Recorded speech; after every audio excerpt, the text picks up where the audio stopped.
नमस्कार विद्यार्थी मित्रांनो, इको मास्टर बाय डॉक्टर विशाल या यूट्यूब चॅनलमध्ये आपलं पुन्हा एकदा मनपूर्वक स्वागत।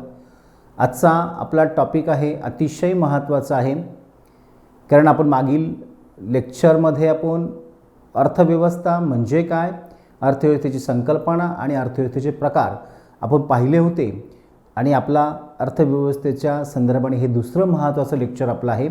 ज्या विद्यार्थ्यांनी अर्थव्यवस्थेचे प्रकार पाहिले नसेल त्या विद्यार्थ्यांनी मात्र प्रिव्हियस व्हिडिओ पाहून घ्यायचा आहे। आपल्याला थोडंसं आपण भारतीय अर्थव्यवस्था ही विकसनशील अर्थव्यवस्था म्हणून ओळखली जाते, डेव्हलपिंग इकॉनॉमी म्हणून। आणि मग डेव्हलपिंग इकॉनॉमी म्हणून भारतीय अर्थव्यवस्थेची अशी खास वैशिष्ट्ये कोणकोणती आहेत ती आज आपल्याला आजच्या आपल्या लेक्चरमध्ये सविस्तर समजून घ्यायची आहेत। म्हणजे भारत हा विकसनशील राष्ट्र असल्यामुळे भारताची अशी वेगळी कोणती ओळख आहे ती आपल्याला आजच्या आपल्या ह्या लेक्चरमध्ये सविस्तर समजून घ्यायची आहे। तर भारतीय अर्थव्यवस्था म्हणून त्या ठिकाणी भारताची काही खास अलीकडच्या त्या ठिकाणी कालावधीमध्ये तयार झालेलं चित्र किंवा त्या ठिकाणी अर्थव्यवस्थेचं त्या ठिकाणी महत्त्वाचं वैशिष्ट्य ही या ठिकाणी आपल्याला 12 मुद्द्यांमध्ये सांगितलेलं आहे। ते आपण पहिल्यांदा वन शॉटमध्ये आपण ते 12 त्या ठिकाणी आपले कॅरेक्टरिस्टिक्स पहिल्यांदा वाचून घेऊ, नंतर आपण वन टू वन सगळे आपण त्या ठिकाणी एक एक मुद्द्याकडे आपण ते सविस्तर जाऊया। तर सर्वात महत्त्वाचं आहे आर्थिक विकासाचा दर हा उंच पातळीवरचा आहे किंवा तो मोठा आहे। इतर राष्ट्रांच्या तुलनेमध्ये मोठी व तरुण लोकसंख्या आपल्याकडे जास्त आहे।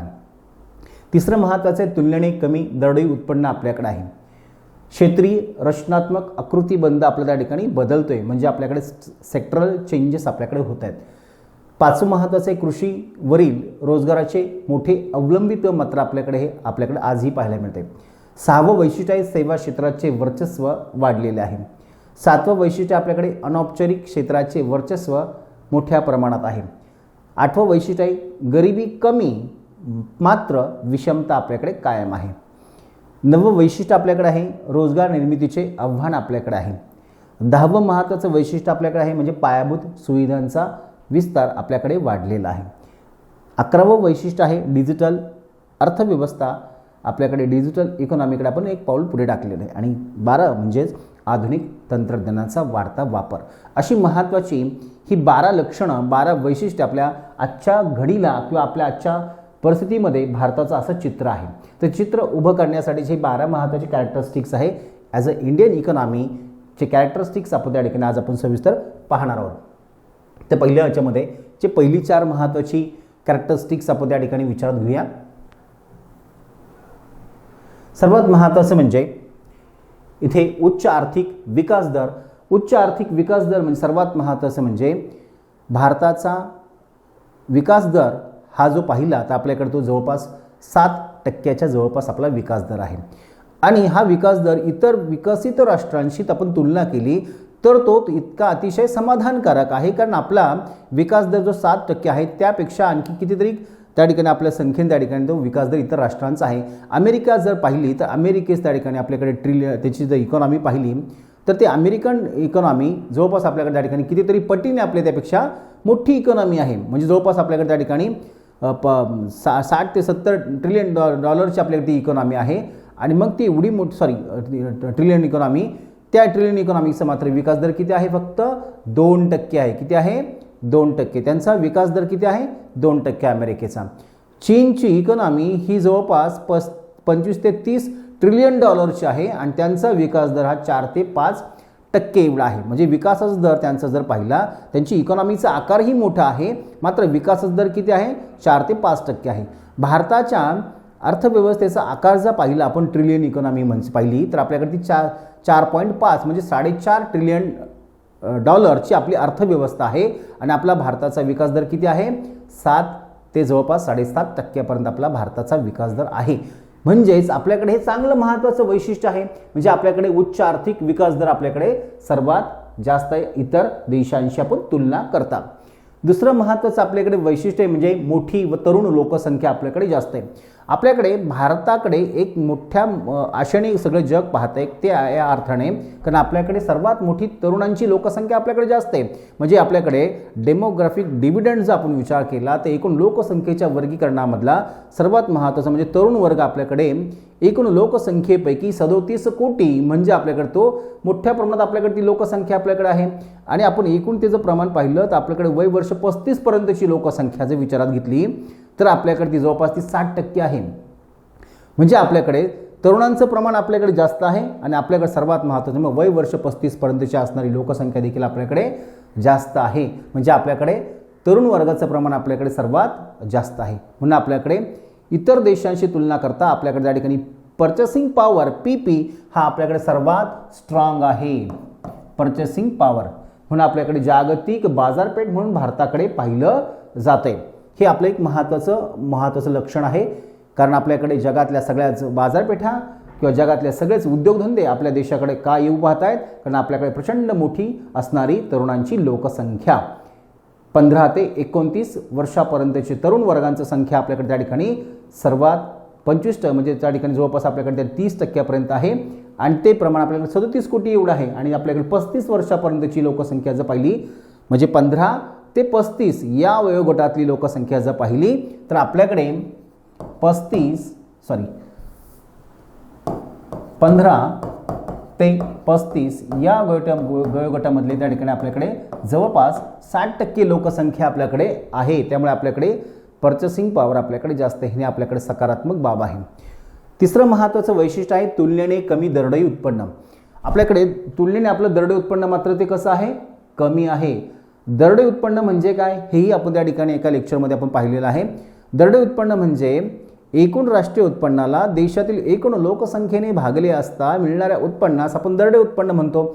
म्हणजे इथे आपल्याकडे प्रचंड लोकसंख्या असल्यामुळे आपल्या राष्ट्रीय उत्पन्नाचं प्रमाण मात्र कमी असल्यामुळे त्या ठिकाणी आपल्याकडे दरडोई उत्पन्न आपल्याकडे कमी आहे. आता हे दरडोई उत्पन्न किती आहे आपल्याकडे? तर साधारणपणे आपल्याकडे 2.30 किंवा 2.40 म्हणजे आपल्याकडे जवळपास 2,30,000 किंवा 2,40,000 एवढं लाख 2,30,000 किंवा 2,40,000 एवढं आपण त्या ठिकाणी आपल्याकडे काय आहे? दरडोई उत्पन्न आहे. तुलनेने मात्र अमेरिकेचं दरडोई उत्पन्न किंवा चीनचं दरडोई उत्पन्न हे तुलनेने ते आपल्यापेक्षा जास्त आहे. काय जास्त आहे? कारण त्यांच्याकडे त्या ठिकाणी लोकसंख्या जर पाहिली ती विरळ आहे, कमी आहे. राष्ट्रीय उत्पन्नात प्रमाण मात्र जास्त आहे आणि परिणामी तिथलं दरडोई उत्पन्न आपल्या त्या राष्ट्रामध्ये जास्त पाहायला मिळते. तर इथे मात्र आपल्याकडे हे तिसरं महत्त्वाचं जे लक्षण आहे आपल्याकडे तुलनेने दरडोई उत्पन्न कमी हे मात्र भारतीय अर्थव्यवस्थेसाठी हे नकारात्मक चित्र आहे. हे मात्र आपण लक्षात ठेवायचं आहे. आपलं किती आहे? 2 ते 2.5 लाखापर्यंत आपल्या त्या ठिकाणी दरडोई उत्पन्न आहे. तुलनेने तेच आपण त्या ठिकाणी दरडोई उत्पन्न पाहिलं तर अमेरिकेचं 51 लाखापर्यंत त्या ठिकाणी दरडोई उत्पन्न त्या ठिकाणी पाहायला मिळते. पुढे आहे क्षेत्रीय रचनात्मक बदल.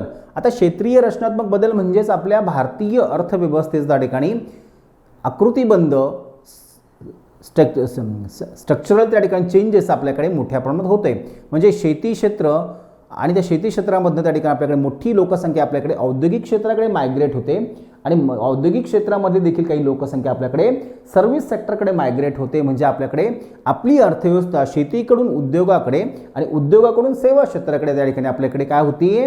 रचनात्मक त्याचा आकृतीबंध बदलत चाललेला आहे.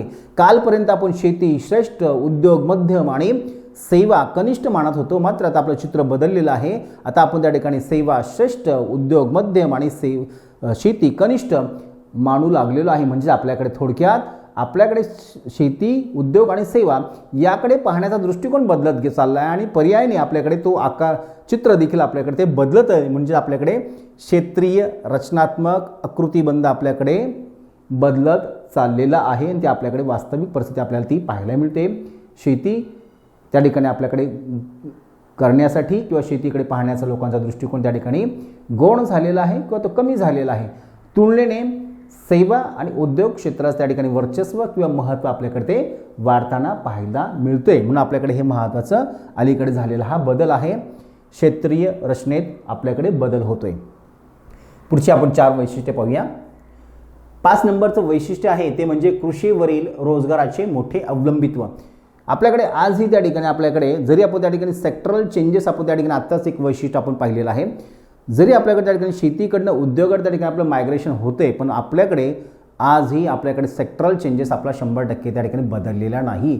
एकूण लोकसंख्येपैकी आज ही जवळपास सर्वात जास्त लोकसंख्या म्हणजे जवळपास 46 ते 55% लोकसंख्या आजही आपल्याकडे काय आहे 46 ते 54 किंवा 55% लोकसंख्या आपल्याकडे काय आहे शेती क्षेत्रामध्ये गुंतलेली आहे, शेतीमध्ये आहे. काय आहे शेती क्षेत्रामध्ये त्या ठिकाणी अवलंबून आहे. म्हणजे उदरनिर्वाहासाठी किंवा रोजगारासाठी आज ही आपली 50% जास्तची लोकसंख्या ही शेती क्षेत्रामध्ये त्या ठिकाणी गुंतलेली आहे किंवा त्या ठिकाणी अवलंबून आहे. म्हणून आपल्याकडे याचं वर्चस्व आपल्याकडे मोठ्या प्रमाणात पाहायला भेटते शेतीचं. पुढचं 6वं वैशिष्ट्य आहे म्हणजे ते म्हणजे सेवा क्षेत्राचे वर्चस्व. आपल्याकडे सर्व्हिस सेक्टर्स त्या ठिकाणी आपल्याकडे काय होते वर्चस्व वाढत चालले. आपल्याकडे शेतीचं वर्चस्व कमी होते आणि सेवा क्षेत्राचं वर्चस्व वाढते. आपल्या एकूण राष्ट्रीय उत्पन्नाच्या त्या ठिकाणी शेअरपैकी आपला ॲग्रिकल्चर सेक्टरमधले म्हणजे 55% लोकसंख्या जिथे काम करते, मात्र उत्पन्न किती मिळते त्याचं एकूण राष्ट्रीय उत्पन्नातला वाटा मात्र हा 16 ते 17% एवढाच आहे. किती आहे 16 ते 17% एवढाच आहे. 16 ते 17% आपला राष्ट्रीय उत्पन्नातला आपला वाटा आहे. तर एवढं आपल्या त्या ठिकाणी उत्पन्न कमी आहे म्हणजे प्रचंड लोकसंख्या मात्र काम करते. इथे मात्र आपल्या सर्व्हिस सेक्टरमधल्या त्या ठिकाणी आपला जो शेअर आहे तो मात्र आपल्या त्या ठिकाणी शेअर हा त्या ठिकाणी आपल्याकडे झपाट्याने त्या ठिकाणी तो 55 ते 60% पण त्या ठिकाणी आपल्याकडे वाढल्याचं आपल्याला पाहायला मिळते. म्हणजे आपल्या एकूण राष्ट्रीय उत्पन्नापैकी 55 ते 60% राष्ट्रीय उत्पन्न हे काय आहे तर आपलं हे सर्व्हिस सेक्टरमधनं त्या ठिकाणी मिळतोय. म्हणून आपल्याकडे सर्व्हिस सेक्टरचा झपाट्याने वाढतोय. मग आपल्या सर्व्हिस सेक्टरमध्ये काय आरोग्य, शिक्षण, पर्यटन किंवा आपण त्या ठिकाणी आपल्याकडे विमा, आपल्याकडे सर्वात महत्त्वाचं म्हणजे ह्या सगळ्या पायाभूत सुविधा आपल्याकडे वाढत आहेत. हे आपल्याकडे सर्व्हिस सेक्टर आपल्याकडे मोठ्या प्रमाणात IT सेक्टर आपल्याकडे झपाट्याने वाढते आणि परिणामी आपल्याकडे या सेवा क्षेत्राचा प्रभाव आपल्या अर्थव्यवस्थेवरती आपल्याकडे दिसून येत आहे. तो प्रभाव आपल्याकडे त्या ठिकाणी आपल्या राष्ट्रीय उत्पन्नामध्ये दिसतोय, एकूण रोजगाराच्या प्रमाणामध्ये देखील आपल्याकडे बदलतोय. आणि आपल्याकडे सर्वात महत्त्वाचं जर पाहिलं तर या क्षेत्राचं त्या ठिकाणी ग्रोथ जर पाहिली तर ती ग्रोथ देखील या दोन क्षेत्रांपेक्षा म्हणजे उद्योग आणि सेवा क्षेत्राच्या दरापेक्षा त्या ठिकाणी सेवा क्षेत्राचा वृद्धी दर हा त्या ठिकाणी जास्त आहे. तो जवळपास 9 ते किती आहे 10% एवढा त्या ठिकाणी वृद्धी दर आहे. किती 9 ते 10% जवळपास त्या ठिकाणी आपला आर्थिक तो वृद्धीमधला विकासाचा दर आहे सेवा क्षेत्राचा. म्हणून त्या ठिकाणी आपल्याकडे सेवा क्षेत्राचे वर्चस्व हे आपल्याकडे झपाट्याने आपलं ते वाढत चाललेलं आहे. पुढचं महत्त्वाचं वैशिष्ट्य आहे अनौपचारिक क्षेत्राचे वर्चस्व. आता अनौपचारिक क्षेत्र म्हणजेच काय असंघटित क्षेत्र आपण त्याला म्हणूया. काय म्हणूया तर आपण त्याला असंघटित क्षेत्र, अनऑर्गनाइज्ड सेक्टर. हे अनऑर्गनाइज्ड सेक्टर म्हणजेच काय ज्या क्षेत्रामध्ये किंवा ज्या क्षेत्रामधील कामगारांसाठी कोणत्याही प्रकारचा नियम किंवा त्या ठिकाणी नियमावली नसते. कामाची वेळ, कामाची वेळ किंवा वेतन हे कोणत्याही प्रकारचं निश्चित स्वरूपाचं नसतं. जिथं त्या ठिकाणी कामाचा हा अधांतरित किंवा त्या ठिकाणी अनिश्चित स्वरूपाचा रोजगार असतो, अशा आपण त्या क्षेत्राला काय म्हणायचं अनौपचारिक किंवा असंघटित क्षेत्र म्हणायचं. आणि ते आपल्याकडे असं अनौपचारिक क्षेत्र किंवा अशा असंघटित क्षेत्रामधील काम करणाऱ्या कामगारांचं प्रमाण जर पाहिलं तर ते आपल्याकडे जवळपास ते 88 ते 90% आपल्याकडे आहे. म्हणजे आपल्याकडे जवळपास त्या ठिकाणी आपल्याकडे 88 ते 90% हे आपल्याकडे अनऑर्गनाइज्ड सेक्टर त्या ठिकाणी आपल्याकडे मोठ्या प्रमाणात आहे.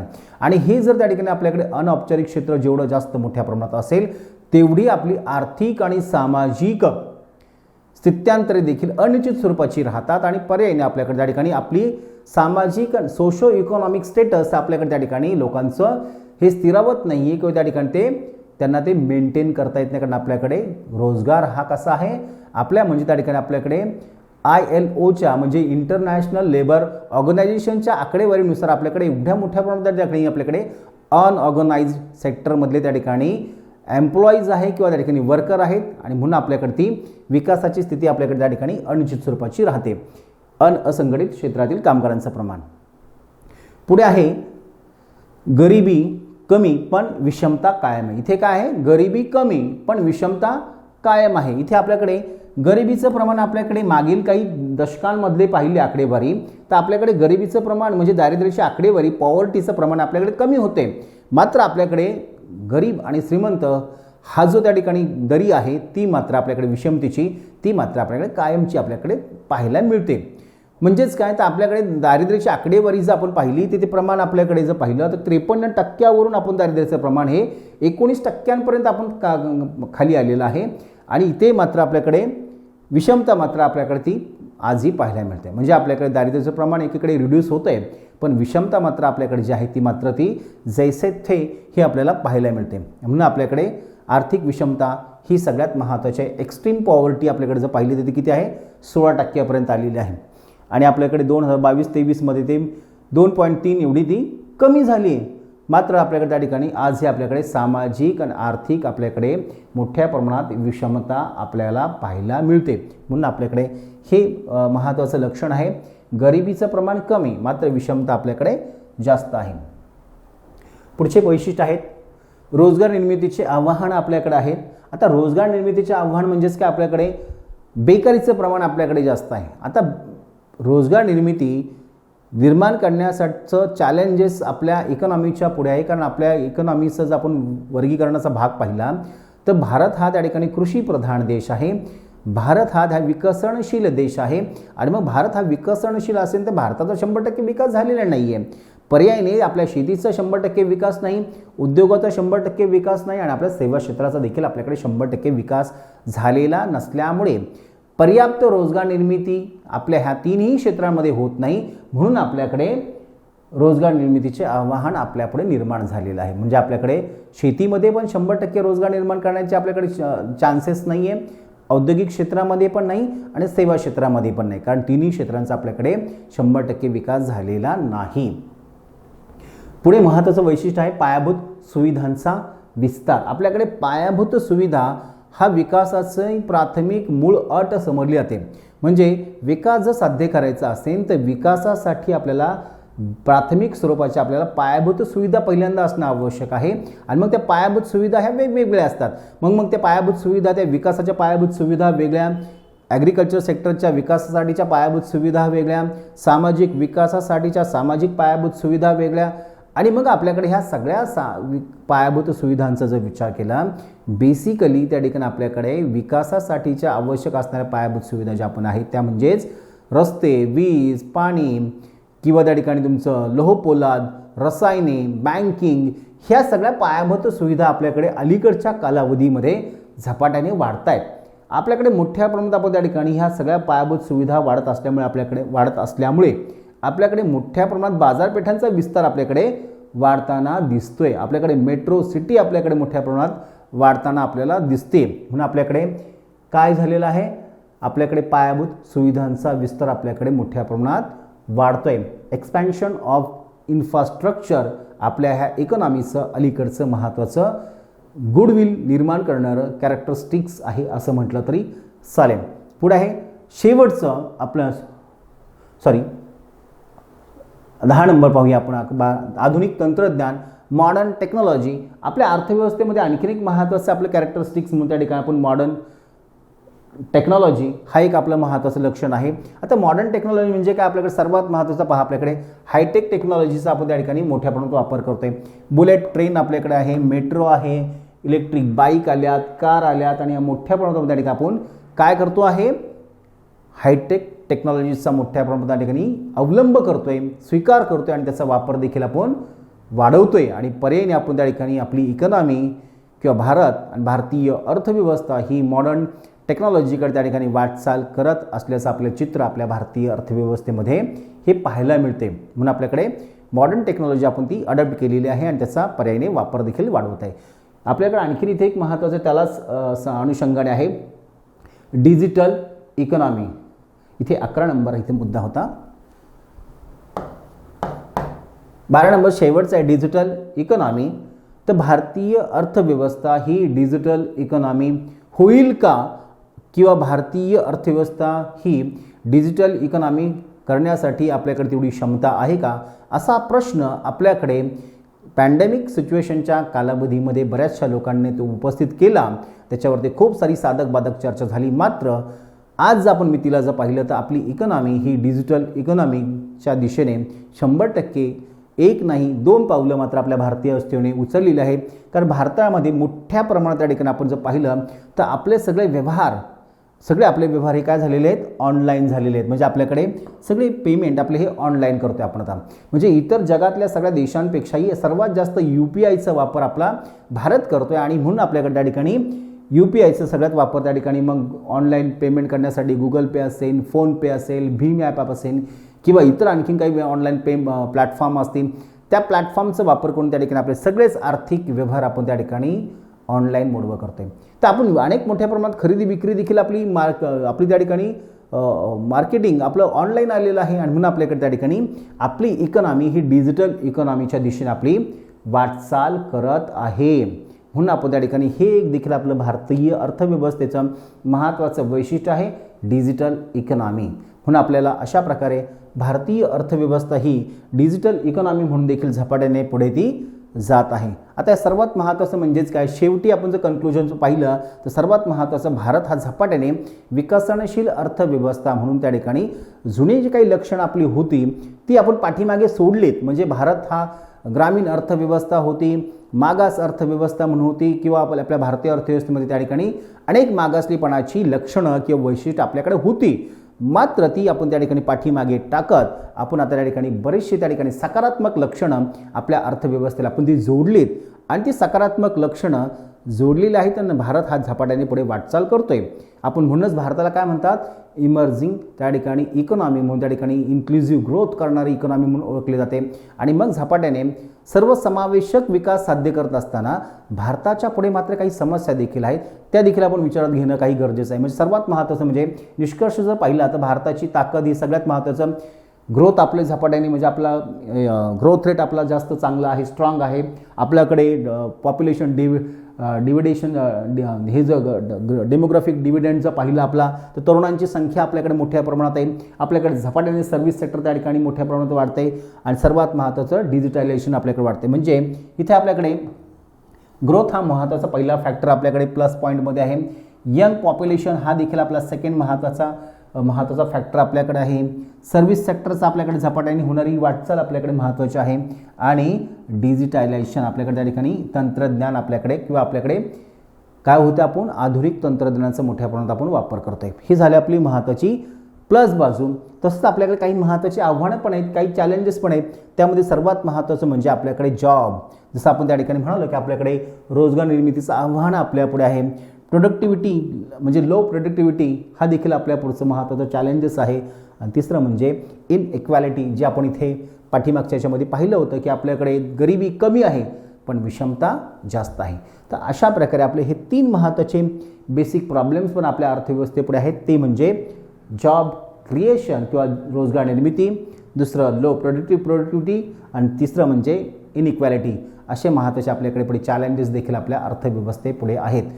अशा प्रकारे आजच्या आपल्या ह्या लेक्चरमध्ये सर्वात महत्त्वाचं म्हणजे भारतीय अर्थव्यवस्था एक विकसनशील अर्थव्यवस्था म्हणून भारतीय अर्थव्यवस्थेचं नक्की चित्र काय आहे, त्याची लक्षणं कोणकोणती आहेत, ही आज आपण आजच्या ह्या लेक्चरमध्ये सविस्तर समजून घेतलेली आहेत. आणि पुढच्या लेक्चरमध्ये मात्र आपण त्या ठिकाणी भारतीय अर्थव्यवस्था आणि भारतीय अर्थव्यवस्थेपुढील संधी आणि समस्या यावर देखील एक स्वतंत्र आपण एक लेक्चर आपण घेणार आहोत, जो आपण शॉर्टमध्ये आपण ते मुद्दे आता पाहिले त्याच्यावर देखील आपण सविस्तर बोलूया. म्हणजे भारतीय अर्थव्यवस्थेपुढच्या समस्या आणि संधी, प्रॉस्पेक्ट अँड प्रॉब्लेम्स, हे आपण पुढच्या लेक्चरमध्ये ते पाहणार आहोत. ज्या विद्यार्थ्यांनी मात्र लेक्चर त्या ठिकाणी मागचं पाहिले नाही त्यांनी मात्र पाहून घ्या. अशाच प्रकारे आपण इंडियन इकॉनॉमीवरचे सगळेच टॉपिक आपण त्या ठिकाणी 1 to 1 आपण त्या ठिकाणी कव्हर करणार आहोत. मात्र सर्व विद्यार्थ्यांनी आजच हा चॅनल सबस्क्राईब करून घ्यायचा आहे. बेल आयकॉन प्रेस करून ठेवा, जेणेकरून तुम्हाला व्हिडिओचं नोटिफिकेशन तुम्हाला प्राप्त होईल. लेक्चर तुम्हाला आवडत असेल तर मात्र आपल्या सर्वच मित्रांना शेअर करा, लाईक करा. तुमचं लाईक कदाचित माझ्या व्हिडिओसाठी तयार करण्यासाठीचं ते मोटिवेशन असेल. जास्तीत जास्त मुलांना ते शेअर करा. जास्तीत जास्त मुलांना इकॉनॉमिक्स हा विषय साध्या सोप्या भाषेमध्ये सांगण्याचा आपला हा प्रयत्न आहे. आपण इथेच थांबूया, पुन्हा भेटूया पुढच्या टॉपिक बरोबर. थँक्यू.